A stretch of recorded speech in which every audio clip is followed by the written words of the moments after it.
Good evening, ladies and gentlemen. The meeting will start in 1 minute's time.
Very good evening to everybody here, especially perhaps if you're at an annual parochial church meeting for the first time.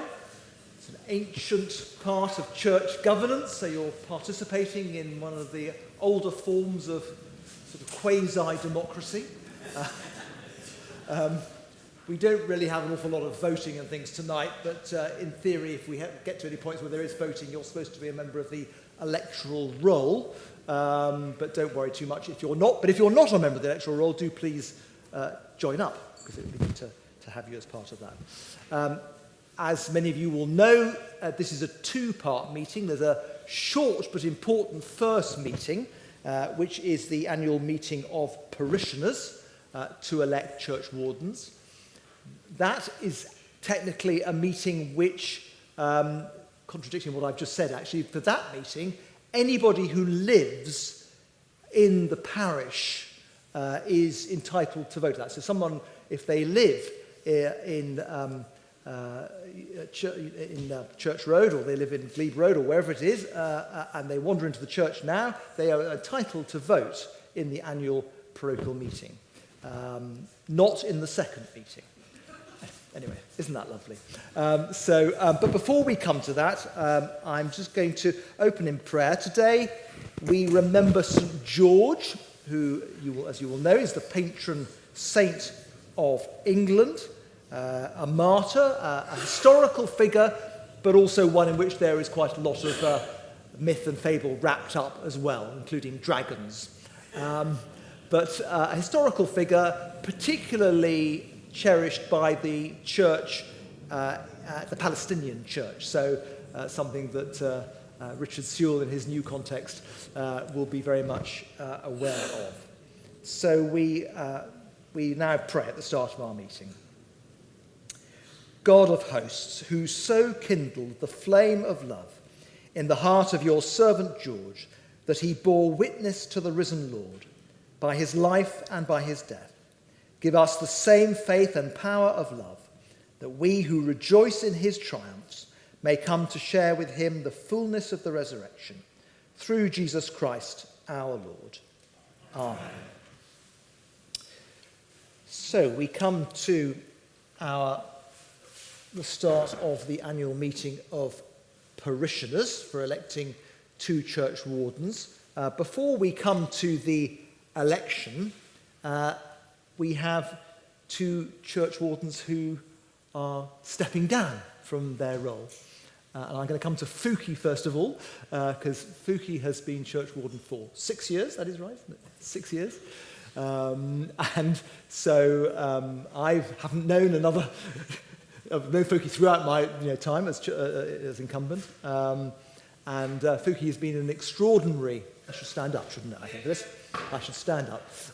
Has been an extraordinary support to me personally and to the family, but I know to so many others in the parish as a whole. It's needless to say, you're a wonderful listening ear, Fuki, and you've provided so much inspiration and involvement in so many different things, and you've been tireless in your work as a warden. Tireless, but never seeking to project your own personality, and it's a rare gift. So I've just got a little something. Actually, it's not that little.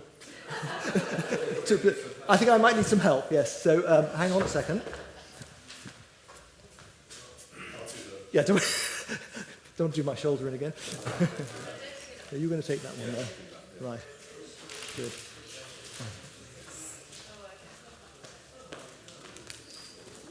So, that's part one.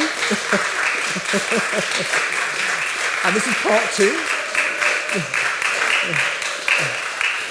This is a mixed case of wine. There are 6 bottles of card, one for each year. It's a mixed case because each year is very different.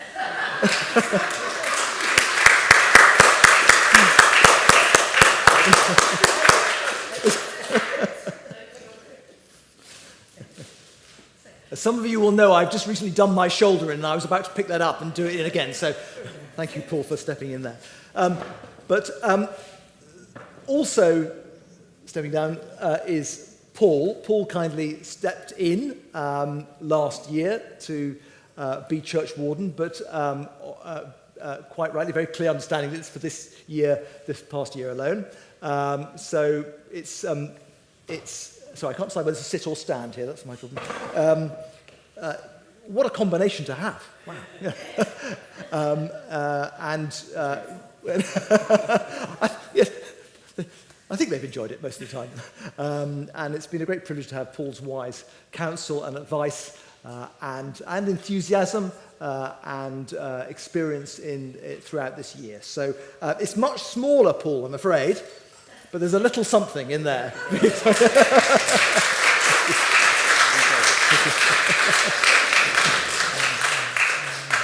Go now. So actually, you can. You're allowed to sort of, yes. But so we then have empty chairs. I'm very pleased that we have one nomination for church warden, which is Peter Boyling, and therefore Peter is duly elected. I'm trying to see, Peter, is here? You're there, yes. Is duly elected. Now, Peter has, I think at some point in the past, may have been a church warden, but it's a long time ago, isn't it? I'm delighted that Peter is able to stand again. Obviously, I'm creating more work for everybody in the year ahead, so it's particularly helpful to have somebody who has that knowledge of how these things work, vacancies and parishes and all of that. So Peter is duly elected. Can we show our appreciation?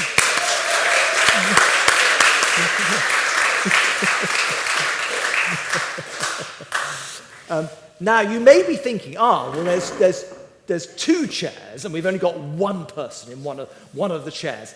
Well, we've come up with a little bit of an idea on this, or I say we have. Fuki and Paul kindly did, which is it okay if I sit? Is that all right?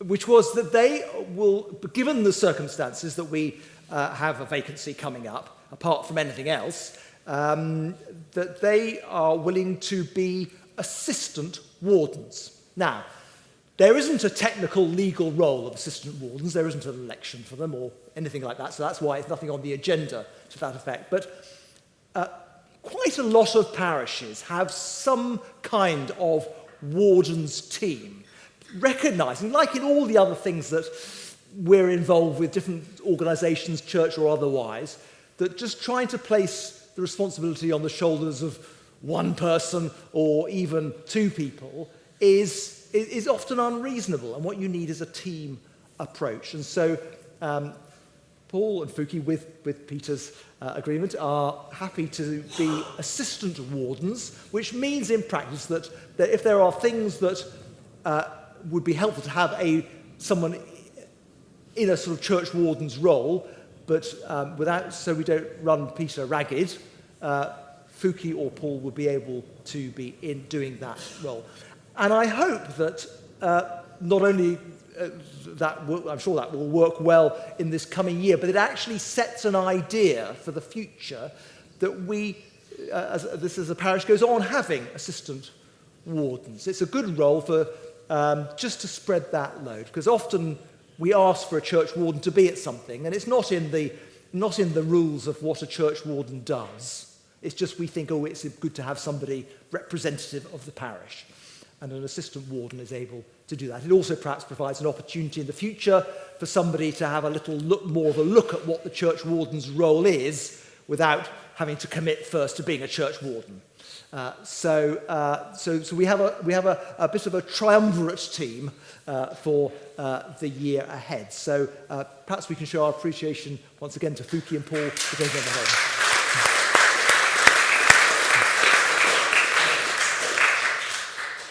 That concludes the annual meeting of parishioners.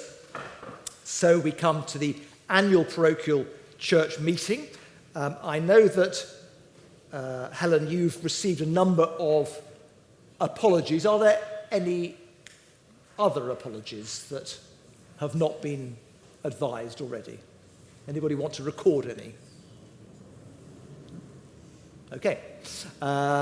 So there are a number that Helen has already. So we come then to the minutes of the APCM from May last year. Can I sign those as an accurate record of that meeting? Are there any amendments that need to be made? Thank you, William. Misprint, yes, where?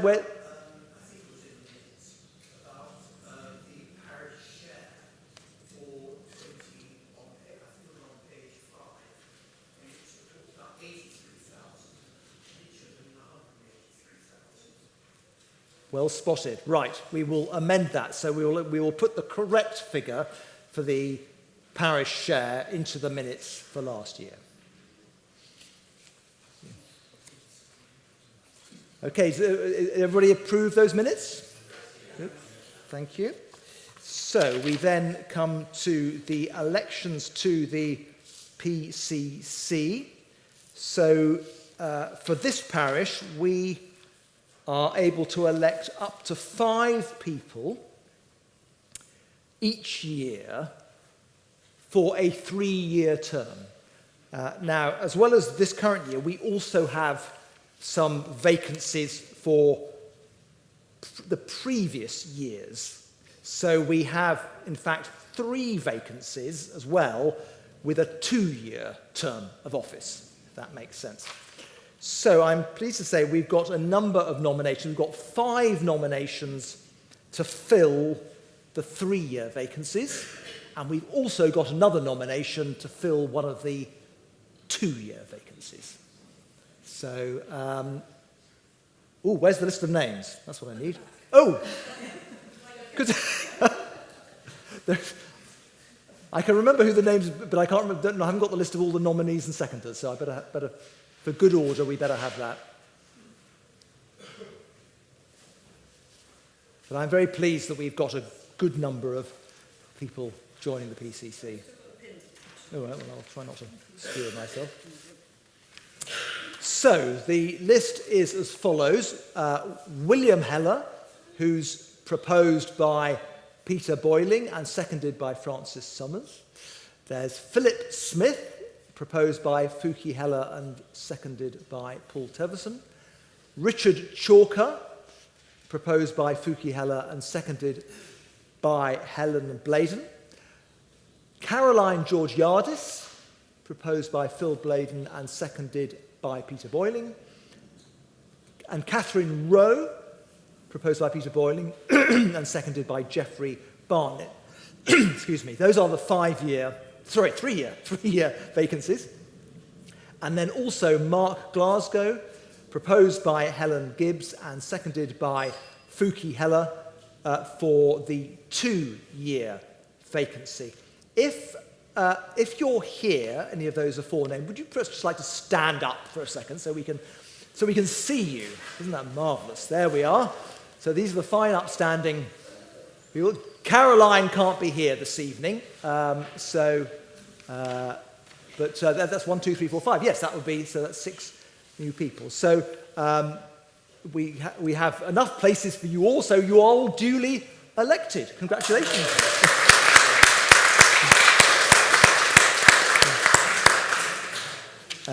Excellent. We also have, then move on to elections to the Deanery Synod. I was just thinking I didn't have that bit of paper. So we can have up to 5 people on Deanery Synod, but we have 2 nominations. You might recognise these names. Paul Teverson, proposed by Geoffrey Barnett and seconded by Andrew Summers, and Fuki Heller, proposed by Wendy Kyle Pope and seconded by Geoffrey Barnett. So Paul and Fuki are duly elected to the Deanery Synod.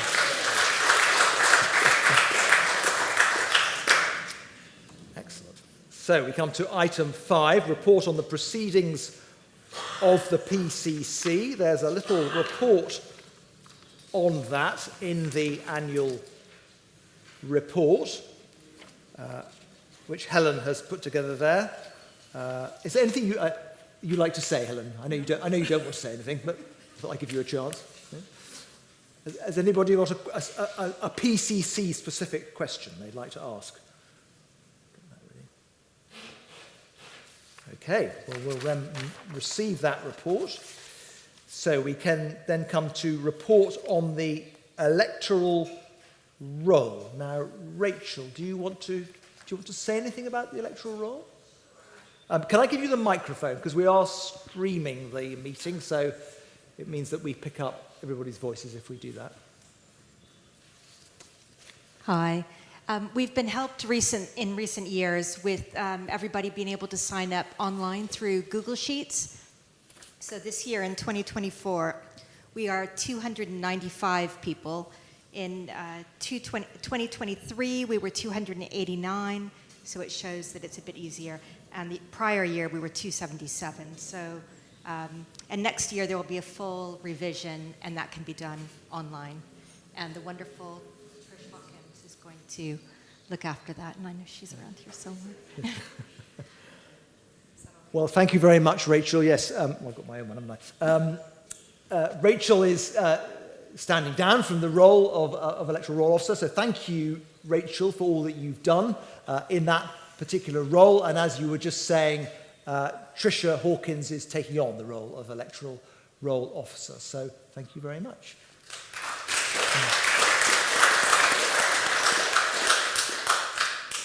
Right, now we then come to the report on the annual accounts. So Michael Ross McCall, our treasurer, is going to present this, and we have a lovely presentation which he's going to speak to. You can do it yourself, or I can do it for you. Which would you prefer? What's easier? I'll give it a go. You give it a go, Michael.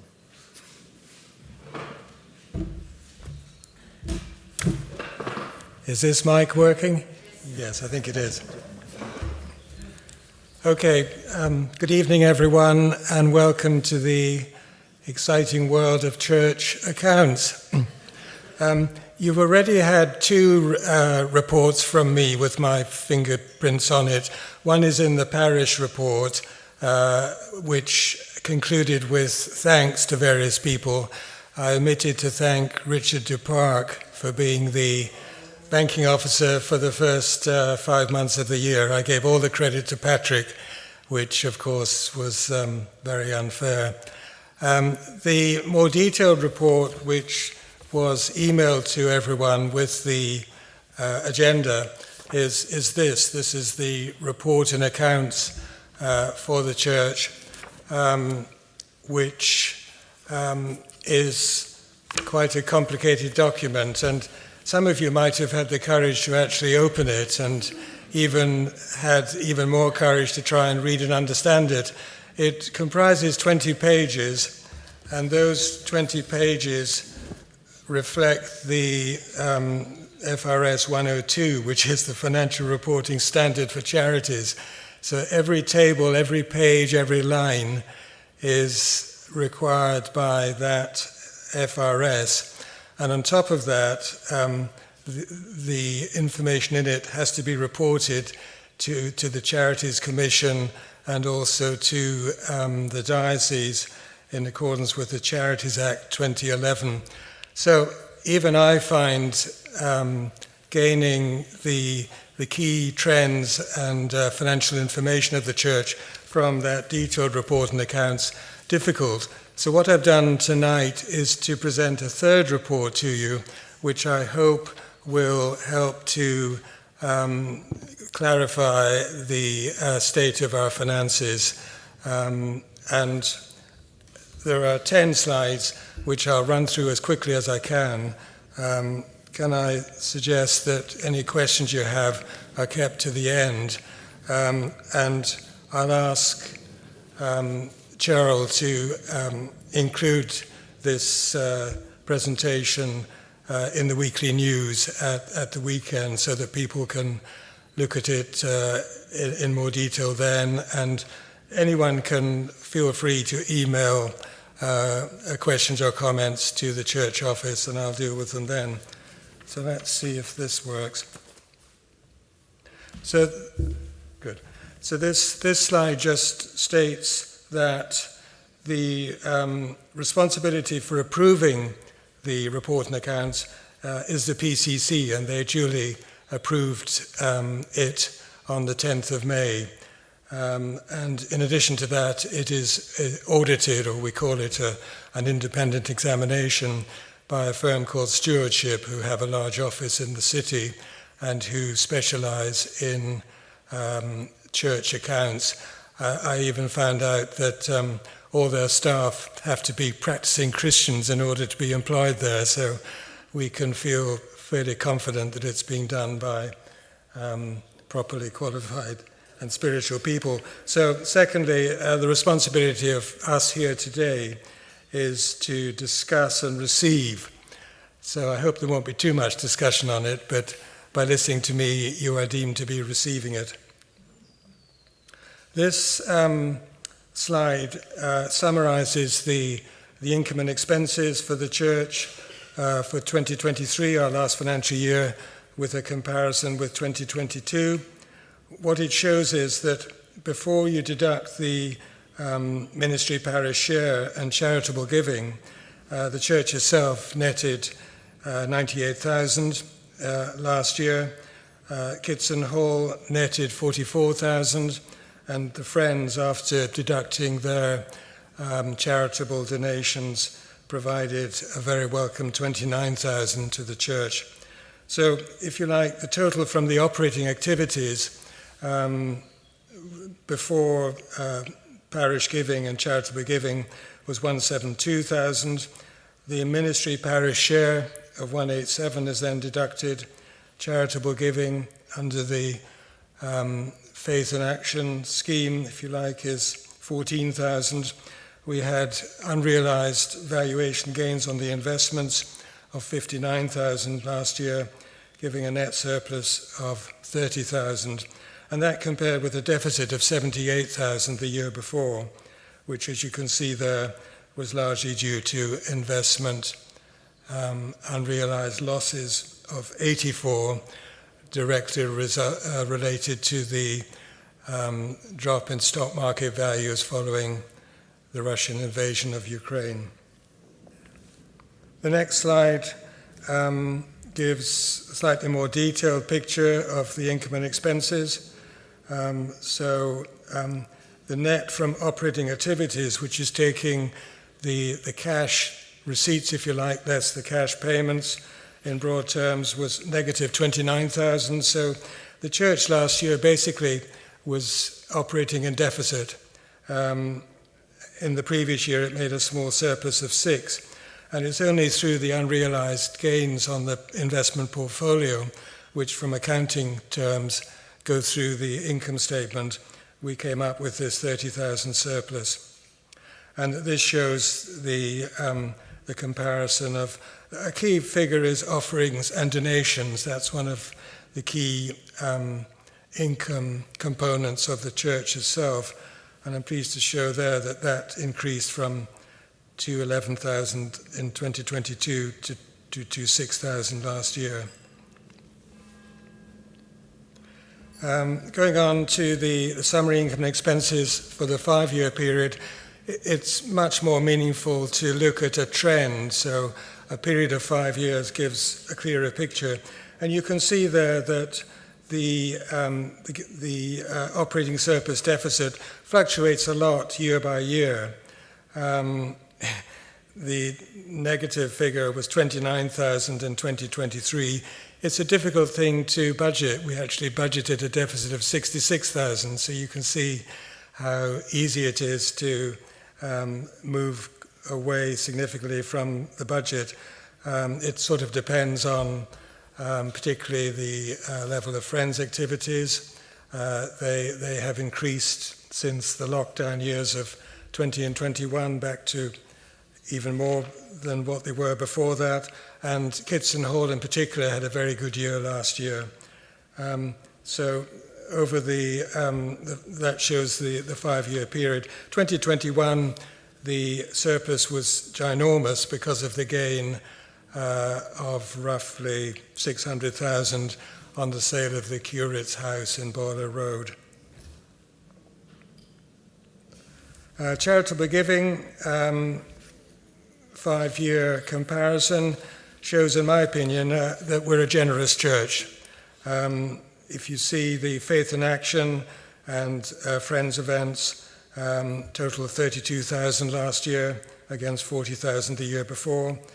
The church gives to the diocese, as we've just mentioned, correcting the minutes, roughly 187,000 in total, of which roughly 83,000 is the minimum mandated on all churches basically in the diocese. So St. Mary's has taken the view over a number of years to pay significantly more than its minimum share in order to provide other parishes in the diocese with the means to keep going. And in addition to that, the coffee mornings. Yes, the figure of 486 is wrong. There's something happened in the way it's being presented, I'm afraid. Coffee mornings were roughly 11,000 last year, and that was related to something like 45 Saturday morning coffees, which Claire Boiling and her team coordinated. This chart called Balance Sheets basically shows the assets of the church. The first two categories, property and furniture, they're not liquid, they are historical values. The 460 is the value that Kitson Hall is recorded in the books. So our liquid assets are the investments.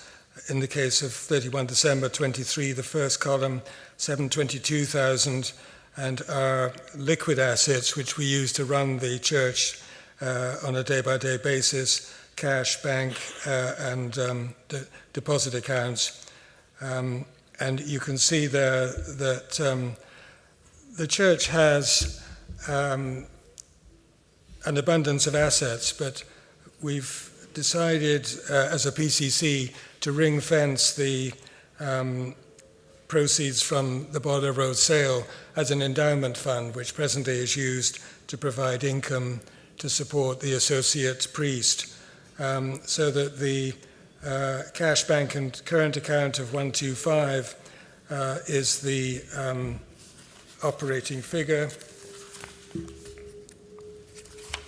In addition to that, there's 92,000 of the 721,000 investments is available also to fund operating expenses, so that the 721 is importantly split between the endowment fund, which is ring-fenced of 629, and the other investments of 92. And there's a chart, there's a slide coming up on investments in a moment. And the value of our assets is then split into funds. That's a requirement of the FRS and the Charities Commission. So you can see there that the majority of the church's assets are reflected under endowment fund.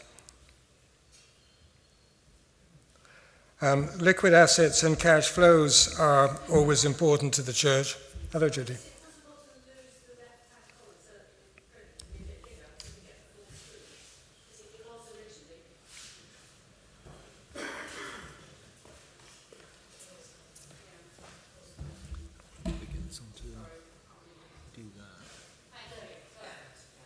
And then you just slide across the next one. So you just do that for the next one. Whoops.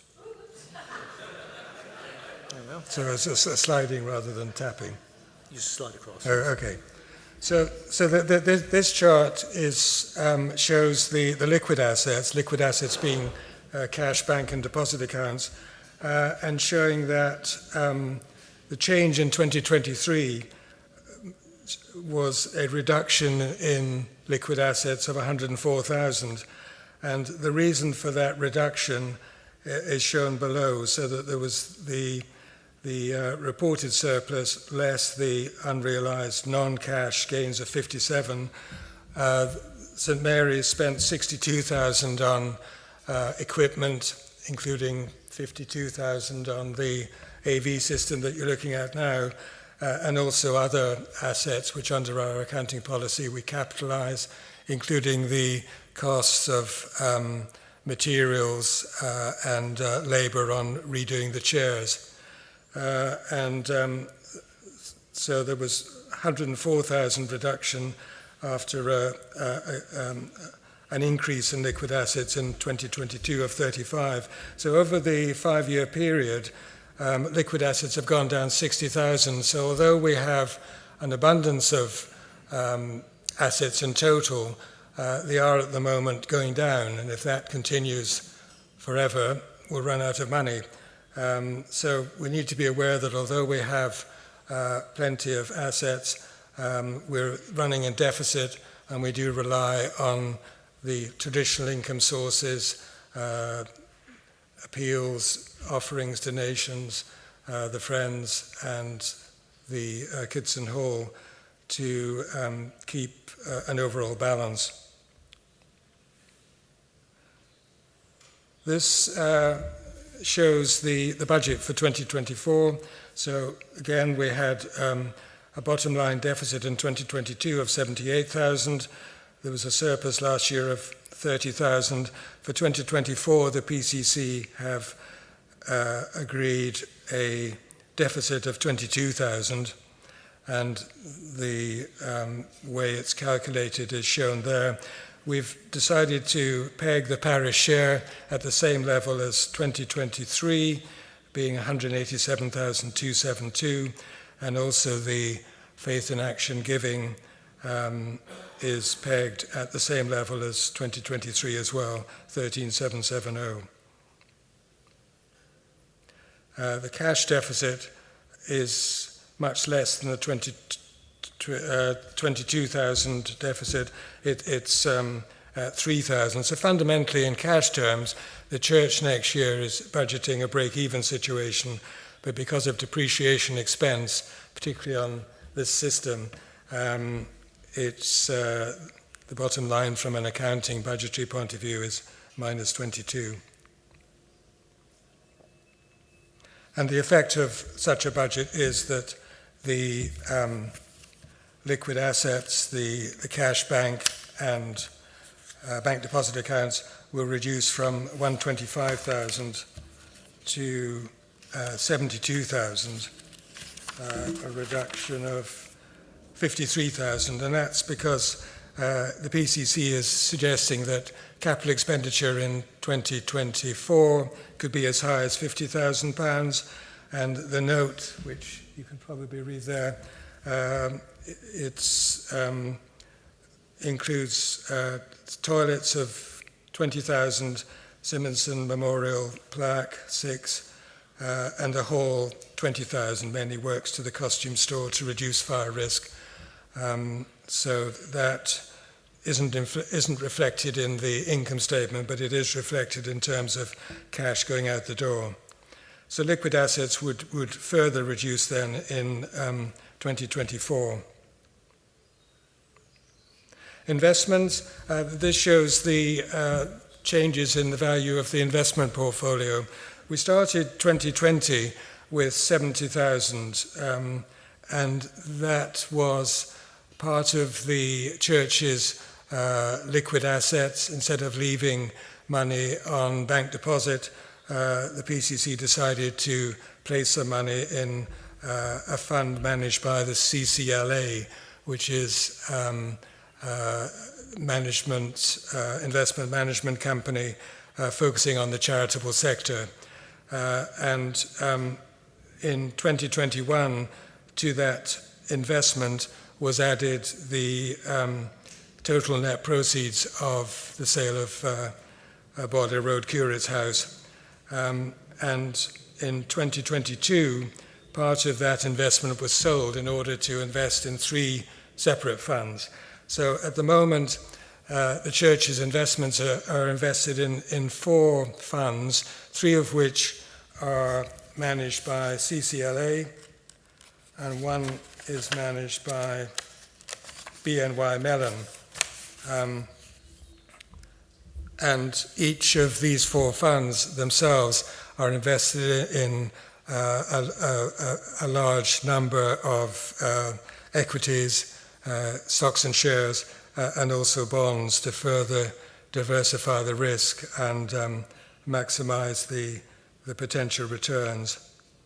So the total there, once again, at the end of December 23 is 722,000, and the split being 629,000 in the endowment fund, which we've set aside at the moment to create income to fund the associate priest, and 92,000, which is available along with the cash, bank and deposits for paying operating expenses, particularly if we're running in deficit.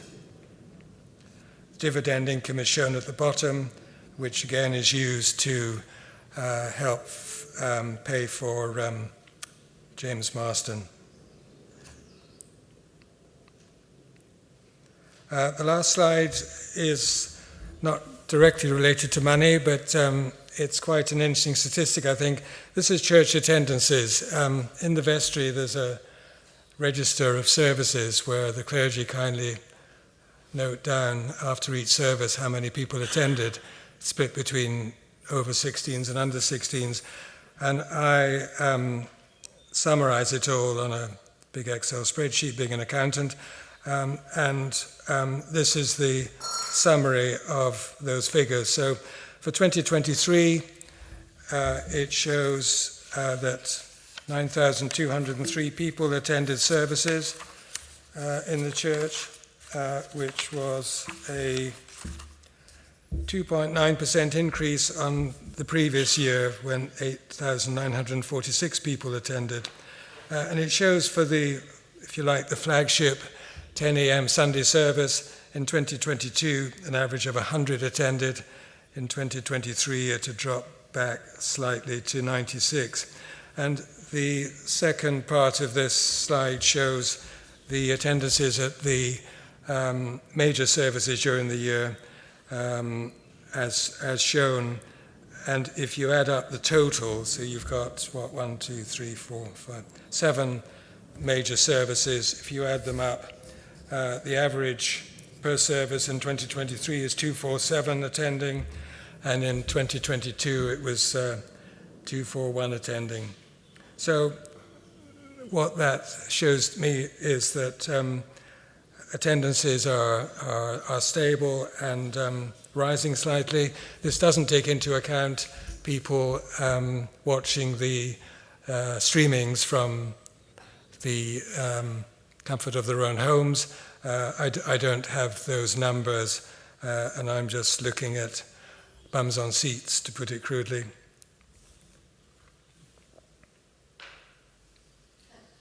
And that's, I think I've said enough. So if there are any questions, I'm happy to try and field them.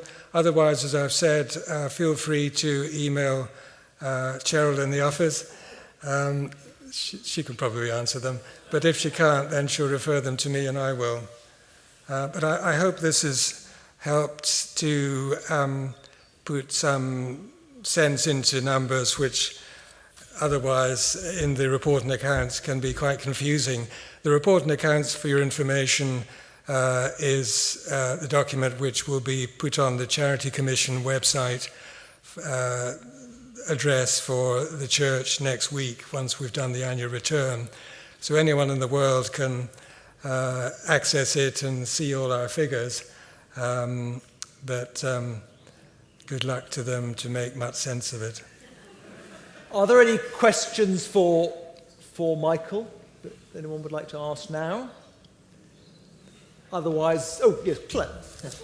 I assume that the funds in which we invest the poor and things that they are all ethically approved and so on by the church, or who does look at the details of where the investments are? Well, it's a good question, Claire. It's basically done by the fund managers. The fund managers have got a fairly tight definition of what's ethnic or not. But if St. Mary's, which I don't think it has, had any particular requirements which were even stricter than a normal charitable church-based investment, then it wouldn't really be catered to.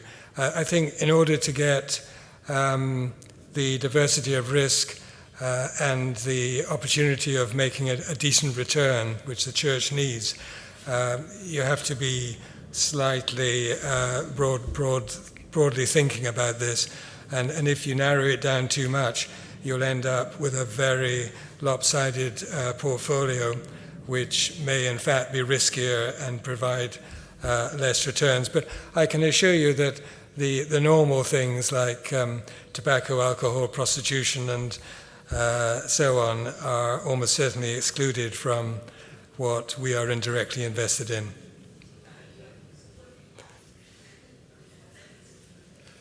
Yes, Seb. Michael, thank you very much for your presentation. Just one question coming back to the cash flow. At what point would you get concerned that what strategies might be employed to allay that concern? Well, I think if the cash bank and bank deposits were completely used up, that would be the first red line that would alert us. But the PCC receives monthly management accounts from me, and they show budget against actual and also actual against previous year. So we've got early warning, if you like, signs and signals in place. And also, particularly later on in the year, I do monthly cash flow projections to make sure that we're not running out of cash. But we have had to move money out of bank deposit accounts. Just for your information, we have deposits at CAF Bank and also at Shawbrook Bank. And during 2023, we did have to move money across into the current account because money was becoming depleted to a level that we couldn't operate purely on current account. And we hadn't had to touch the Shawbrook deposit since about 2017. So that shows the extent during the year. It goes up and down, of course. We find that in a month where there's a big Friends event, thank you very much, then we do rather better and funds go up. But of course, if Andrew's spending it all on other things, and it goes down again. So it fluctuates during the year. In the summer, of course, there's less people attending church, and there's less events going on, and the money usually sags a bit in the summer. If cash bank and deposits were depleted, we've got the 90-odd thousand with CCLA accumulation units to sell. If that goes, then we would have to look at eating into the endowment fund, which of course we don't want to do, but that's a long way off. It's being very much monitored, and the deficits that we're incurring and that we plan to incur this financial year are considered affordable by the PCC, and I, as an accountant, agree with that. Thank you, Michael. Well, if there aren't any other questions, can we show our appreciation for everything that Michael has done?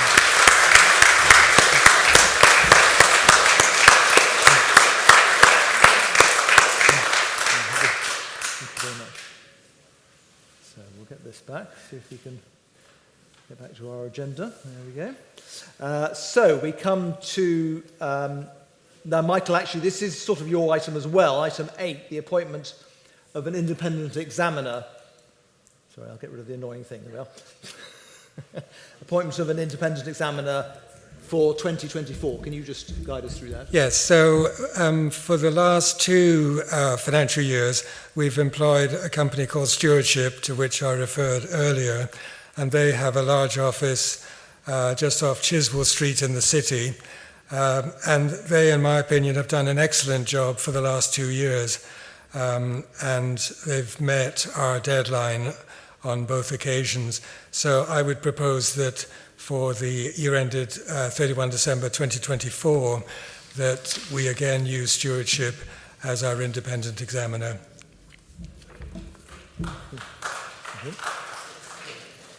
Good, thank you. Thank you, Michael. So we now come to a report on the fabric of the church and of the church hall. Peter, were you intending to say anything on that subject? No. You can have a microphone here. I'll be happy to take any questions that people have about the church building, and William, I'm sure, will be only too pleased to answer questions about the hall. But otherwise, come and see me afterwards. Okay, well, thank you very much. Of course, behind that one line, there's a vast amount of work, isn't there? So do please speak to Peter or William about either of those items.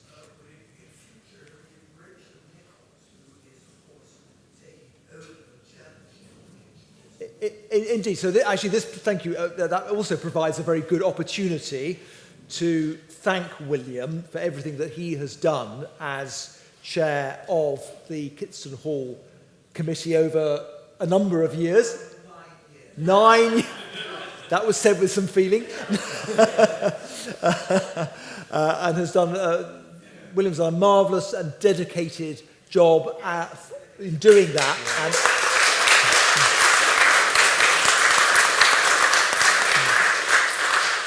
And the Kitson Hall is such an important part of our wider life and indeed of our wider finances as well. So, and Richard, are you here, Richard? You're here somewhere, aren't you? Yes, Richard is kindly taking on that role from now on. Report on Deanery Synod, that's one of the statutory items in the agenda. There's a report in the pack on Deanery Synod. Any questions on the work of Deanery Synod? Right, if not, I knocked up a few slides earlier on. Let's see if I can find them. More slides. I thought you hadn't had enough. So there we are. They're not very exciting, don't worry. Right, here we go. Right, so is it coming up? There we are. Oh, no, before you tell me, let me get onto the slide. Here we are. There we go. Right, there we are. Right, so here we are. Here's St. George. Or a depiction of St. George. So I said today's St. George's Day. I thought it was nice to have a picture of him. Also to say he's such an interesting character, isn't he? Because he's the patron saint of England, but of course is actually Palestinian. And that says something rather wonderful, doesn't it, I think, about the inclusivity of what it means to be English, despite what some people think. He, of course, also is a reminder of the very serious issues taking place in Palestine today. And he is also somebody who was persecuted for his faith and martyred for his faith. So we are reminded that while we can meet in comfort and in peace here for an annual meeting like this, to do so in many parts of our world would be a very grievous thing to do. So the humdrum, basic, even things we might think are boring, are things that actually we need to cherish, because life could be a whole lot more difficult. Right, they're just some pictures really I've randomly put onto slides here. But just to try and, my report is in the pack that you may have seen, but this was just a reminder of some of the things over this past year. And this was really around particularly the civic role, if you like to call it that, of St Mary's. We don't see ourselves as a narrowly congregational church, simply representing those who are assiduous by their attendance on a Sunday. We see ourselves as there for the care of the souls of everybody who lives in the parish of St Mary's, whether they come through the door or not.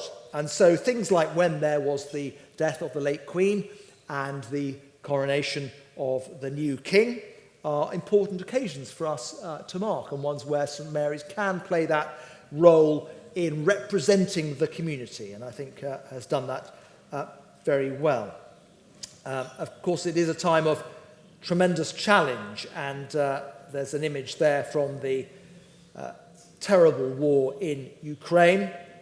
We've had a number of times for services and prayer in relation to that conflict, and we've heard from those who are refugees from Ukraine and for those who are hosting them in our community, and we continue to pray for Ukraine at this time. Similarly, the pictures in the bottom right-hand corner, Richard, you'll recognise Richard Sewell from St George's College. Oh, what's it gone and done? It occasionally does a funny thing on this thing. That's really annoying, isn't it? Let me just come out again to see if it'll. There we go.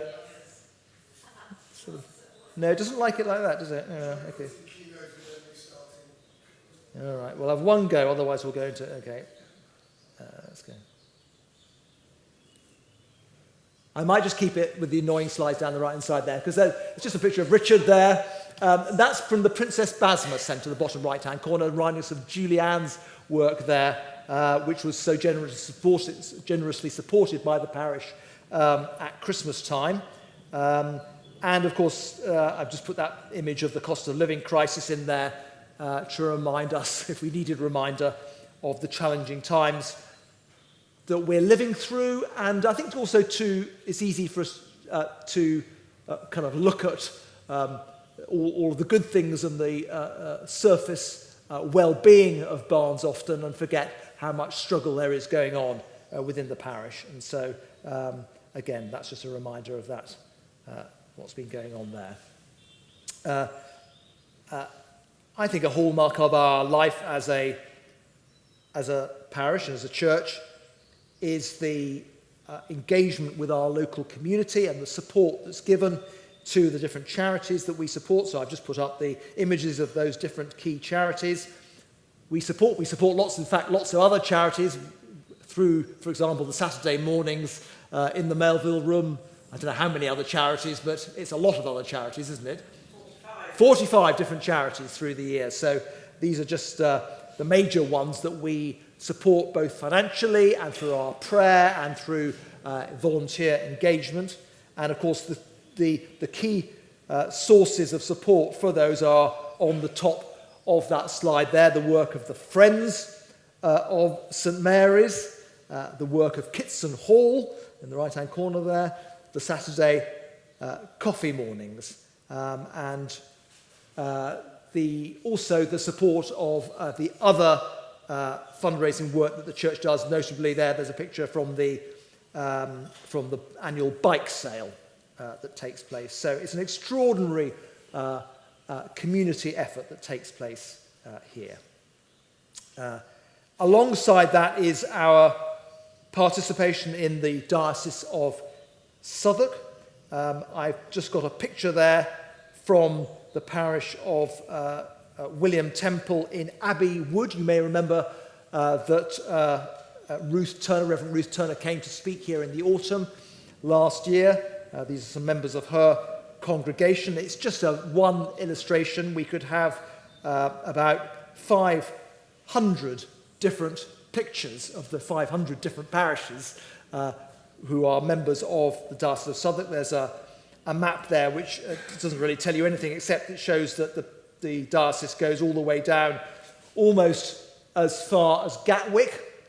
Gatwick there I think is marked just at the bottom of that map there, across to Kent and of course across to ourselves here in the southwestern and the western corner.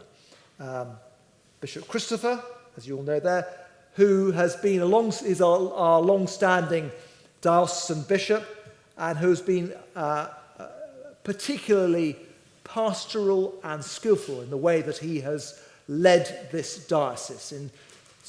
As you all know, and I'm going to refer to it in a moment, there are great debates going on within the life of the Church of England about all sorts of things. But Bishop Christopher is a true pastor to all of the different sorts of church tradition within the Diocese of Southwark, and is very caring and considerate in the way he does that. So I think we're very fortunate to have him as our bishop. And what our parish support fund, the parish share, means is that, as Michael drew attention to it earlier on, is that we act as a family together. So we pay our amount into the parish support fund, which enables places like Abbey Wood, which could never support a full-time priest, that they are able to do that. And so it means that across all of South London and going into those other parts of neighbouring counties, the church is represented in all of those 500 plus parishes. I mentioned difficulties. This is a very challenging time, and I think it's important to be mindful of the challenges that we are facing. There's a very important debate about how the church maintains itself and grows in the future. That little logo in the top left-hand corner is for the Save the Parish network. Some of you will have seen that name mentioned. There is a sense among quite a lot of people that there's been too much emphasis on new, shiny initiatives, as they would see it, which aren't the traditional parish, and that actually the bedrock of our church life is the parish unit and the local parish church. It's a debate where I'm not going to come down particularly on one side or another, except to say that the parish is definitely the bedrock of our ministry, but it can't be the only way in which we reach out to our contemporary society. But it is a hard one for the church to cover, as is how we relate to the whole issues of gender and sexuality. As is well known, there's been this initiative, Living in Love and Faith, a period of debate that's been going on for a number of years now about same-sex marriage and the like, and whether clergy can be in same-sex marriages, whether same-sex marriages can be blessed in church, and all of the theological issues behind that. And it's a long and tortuous debate. The intention is good, which is to be able to listen well to one another, putting people of very different views in the same room together to work through the issues. If you do that, it does take a long time. And we're all in an age of 24-hour news, impatient for the church to come to a decision. And I can be impatient, and I'm sure you can be impatient, but sometimes difficult decisions take a long time. I'm still confident in God's good time that the church will come to a considered viewpoint on that.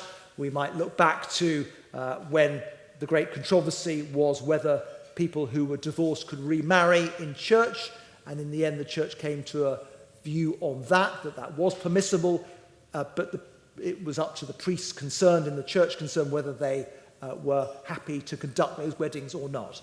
And by and large, that has worked very well as a settlement that respects people's different viewpoints. And so I'm sure we must be able to come to a position that respects different people's viewpoints in the future. We're all struggling to reach carbon net zero.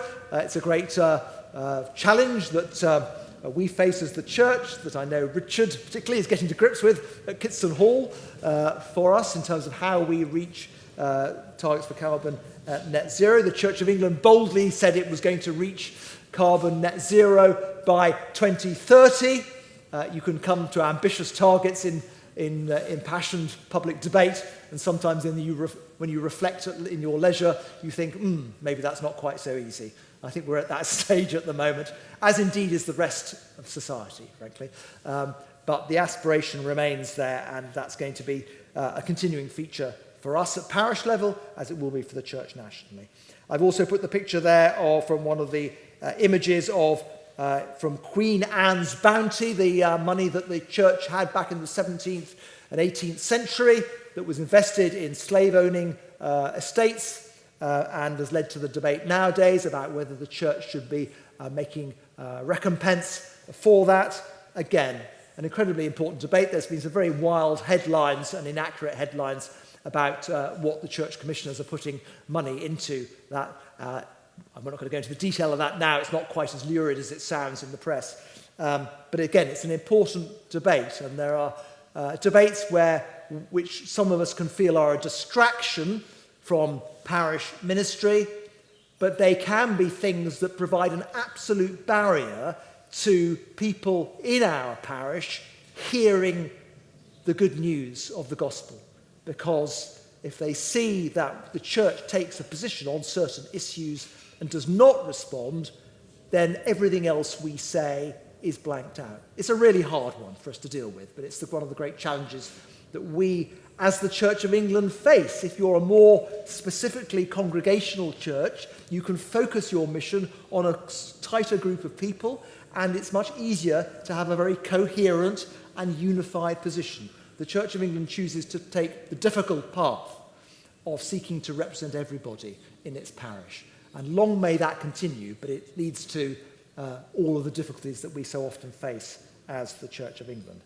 But I retain great confidence as I show this picture from the 40th anniversary service that we held just back in February. I'm cheating here because this was this year, but just really as one visual representation of the wonderful parish that we have and the wonderful team of people that we have here at St Mary's. And I'm confident that the day in, day out life that we have here, engage with our community, with an open door to anybody who wants to come in, is the one that will continue to draw people to this place of prayer and worship now and in the future. We are continuing in the Easter season. As I've said before, we haven't finished Easter. We are living through Easter. We go on living through Easter. And we go on holding at the core of who we are, that miracle of Jesus making himself known in the breaking of bread, and the way in which he continues to make himself known through ordinary people, through our congregation, through this place, through God in creation. He goes on making himself known. And through the gift of the Holy Spirit, that's an image of Pentecost on the bottom right there, that he will continue to do so. So it's been a year of, for me, it's always a great joy. It's a great joy to preside at the Eucharist. It's a great joy to be able to lead worship. It's a great joy to be able to lead this parish. It's always a danger in not thanking everybody. So I want to thank really just you all for all of your support, all of your kindness, all that you do to volunteer. It's quite extraordinary when people sometimes who aren't not involved with church life ask, well, who is it who does the work and where do you get volunteers from? Well, here you all are in spades. And it's an amazing thing. So thank you, and we thank God for all that we have in this parish. Sorry, I've preached a sermon. But thank you.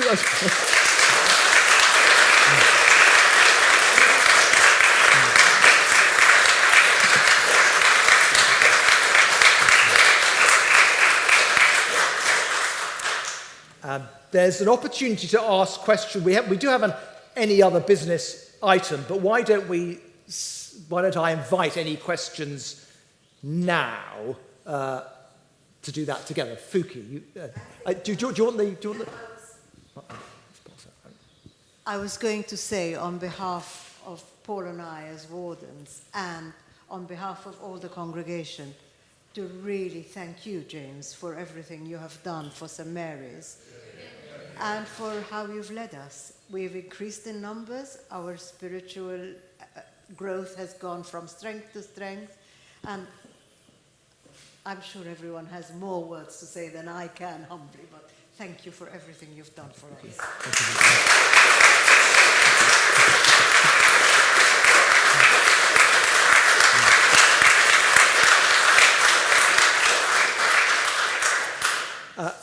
Yes, Christine. Sorry, it's a small one. Wait. We'll just so we pick it up.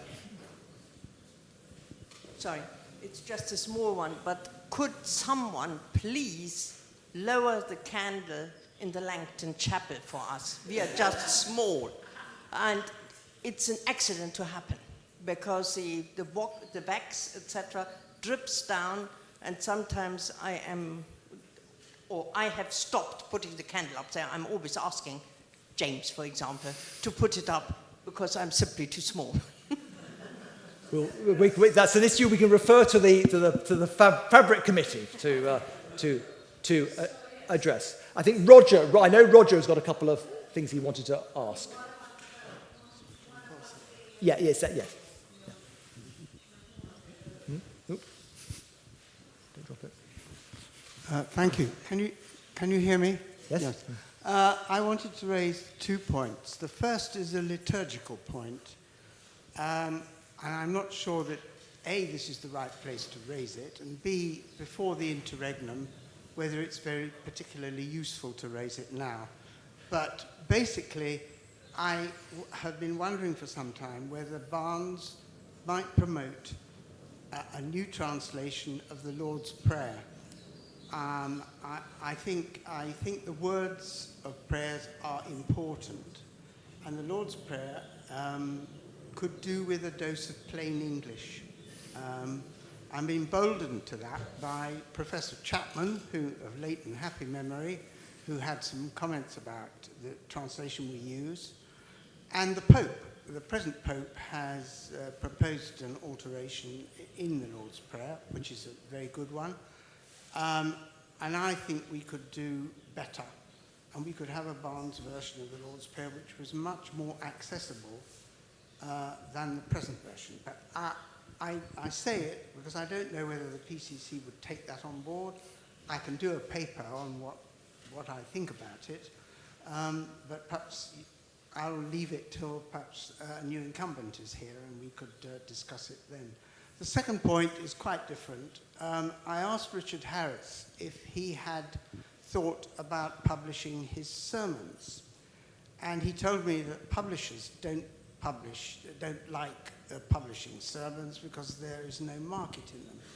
I think his sermons are wonderful, and he's done a wonderful ministry with us, and I think we could promote a local private publication, if you like, of his key sermons, if he's willing to identify them and edit them. It's quite easy then to put them to a designer and to get them printed. It would be a modest outlay for the PCC, but I think it would be a great tribute to him and his ministry and his long life as well. So I'd like to put that on the table. Maybe that could be discussed, even if the Lord's Prayer waits for a little while. Thank you. Well, thank you for those two intriguing points, Roger. I think I'm not going to say anything in terms of what might happen after the interregnum, because there's nothing I'd say that would be fair. But I think you could certainly have a creative discussion about the meaning of the Lord's Prayer, and part of that could be seeking to write your own Lord's Prayer. I think that's an interesting exercise. We do, of course, work to a common liturgy, and so there are some limitations about how you can do that, but that's an interesting one to explore. And then I think that's, again, a fascinating idea about Richard's sermons. Obviously, there are practicalities about how that could be done, but ways in which we could honour his wonderful ministry, particularly his ministry here at St Mary's, I think is a really interesting thing to pursue, and I'm sure there are themes that the PCC would want to consider further. Thank you. I'm going to keep us moving ahead, if that's okay. I'm a little bit conscious of time now. So we have Church Warden's report. So now I think this is the... That was the moment when I thought I was saying. Is there anything you'd like to... Everything is in the report itself. Anybody got a particular question for our outgoing church wardens? Right, well, I'll move on swiftly to... any other business? Is there anything else that needs to be raised? If not, I don't think we've got a date for the next annual meeting. Have you? We've got one, so we will advise a date for the next annual meeting. Please, could we, if you can, please stand as we say the grace as we close our meeting.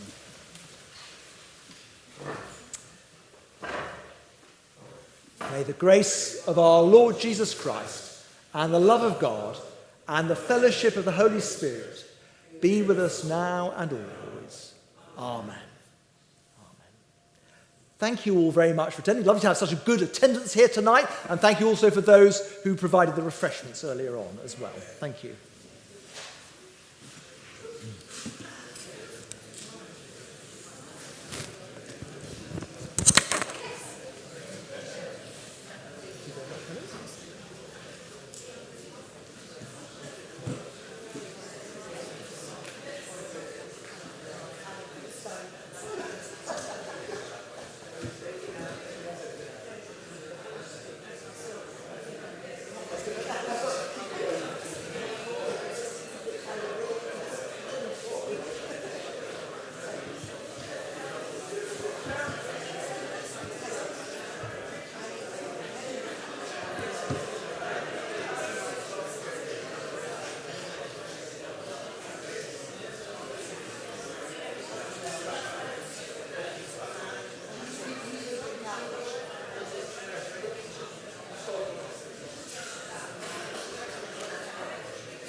Yeah, so because he said he wanted to have a pointer, so can you use the pointer? You can just about do it.